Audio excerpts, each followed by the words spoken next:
Hi everyone.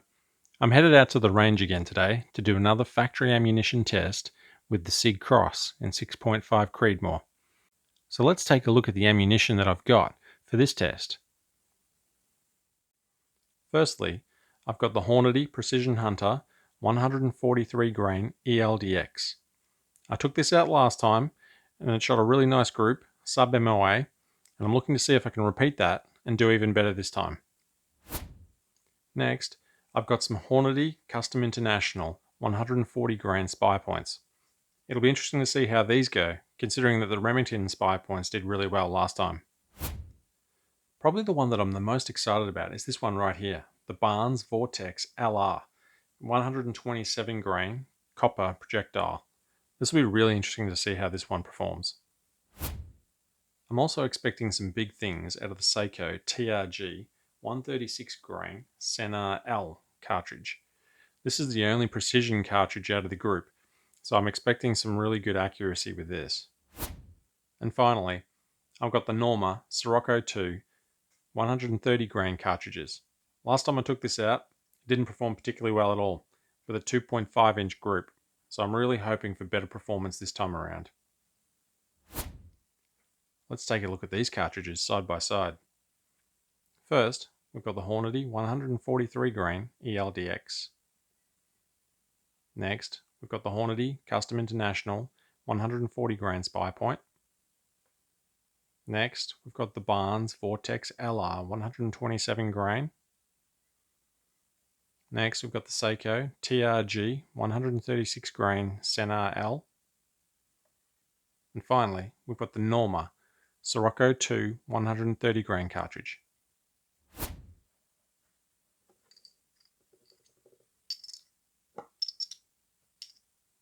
Alright, let's see how they perform.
damn good. What? Pretty damn good.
Find it doesn't on the window, so 7 tons. But the 30 count, it's a small drop. At 100 metres, they're just down. I'm shooting a lot of pellets from low power.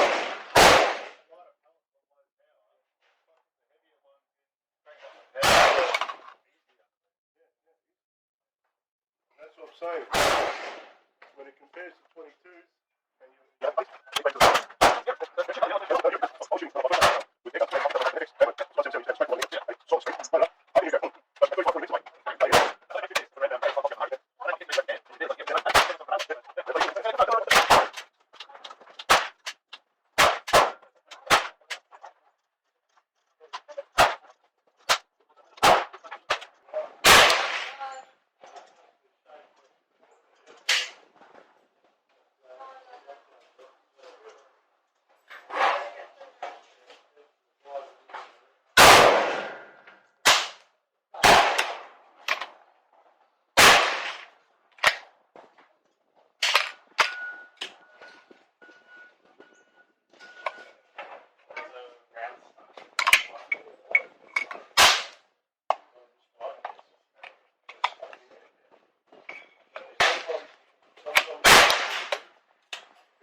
Now, if you think about it, it goes.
warning, 2 minute warning.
Alright, let's take a look at how these 5 rounds performed on paper.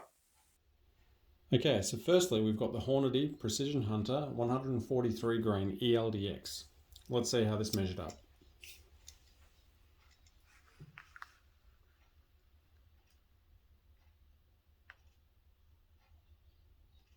Okay, so that's come in just on an inch. Not as good as last time, but I'll take it. Next, we've got the Hornady Custom International 140 grain spy points. Let's measure this up.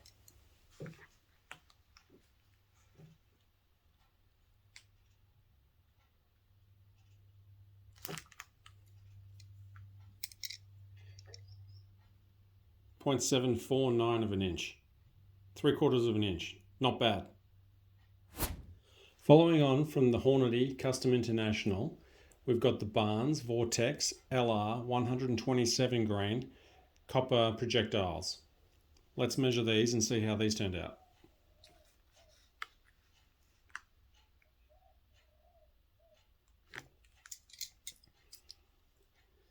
These came in at a disappointing 1.69 inches. I was really expecting something better with these. Okay, next we've got the Sako TRG 136 grain Senar L Precision cartridges. Let's see how they measured up on the day.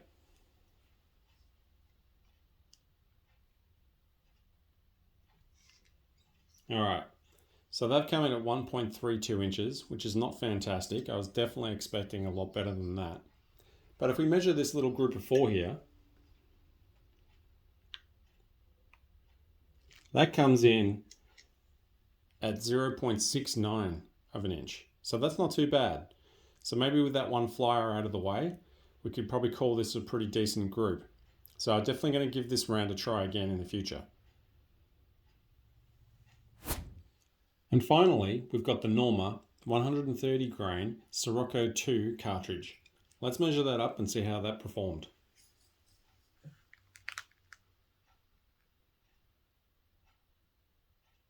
All right, so that's come in at 2.239 inches, which isn't great, a little bit better than last time, but still not a great result.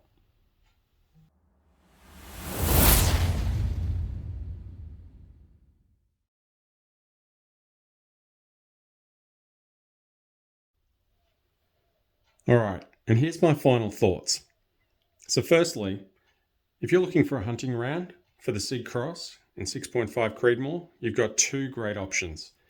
You've got the Remington and the Hornady Custom International, both 140 grain spy points. They've performed absolutely fantastic. In the previous video, The Remington came in just under an inch, and in this video, the Custom International came in under an inch as well. Absolutely fantastic result.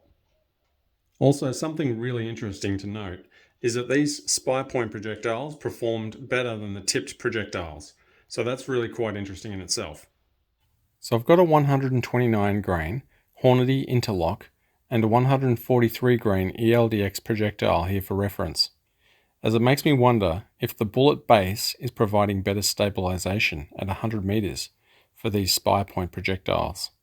I'm not sure, and I'm not going to draw any conclusions on it just yet, but interested in any thoughts that anyone might have on this observation. The other thing that's quite interesting is that the lighter projectiles seem to have a slightly larger spread than the others. We've got the Barnes, and we've got the Sako, and we've got the Norma. A little bit wider spread than the heavier projectiles of the Hornady ELD-X and the Hornady Custom International at 143 grains and 140 grains respectively. Could it be, as one commentator suggested in the last video, that the sub 140 grain projectiles don't have enough time to stabilize in the short 18-inch barrel of the Sig Cross with a fast 1 in 8 twist rate? Or could it be something else? Again, I'm not sure, and I haven't spent enough time with the rifle to be certain, but I'm starting to see a pattern with these lightweight projectiles. Please leave a comment if you have any thoughts on this.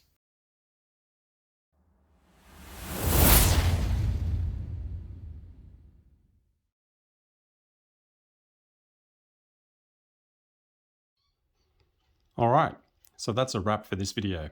Thanks for watching, and if you like the content, please like and subscribe. It really helps a lot. Next video, we're going to be doing another factory ammunition test. This time, we've got some Aguila, 6.5 Creedmoor, full metal jacket bow tail. We've got some 6.5 Creedmoor Federal terminal ascent, some 6.5 Creedmoor Sallier and Balliet precision rifle ammunition, and the 6.5 Creedmoor Superformance from Hornady. So I'm really looking forward to this one, and I hope you will too.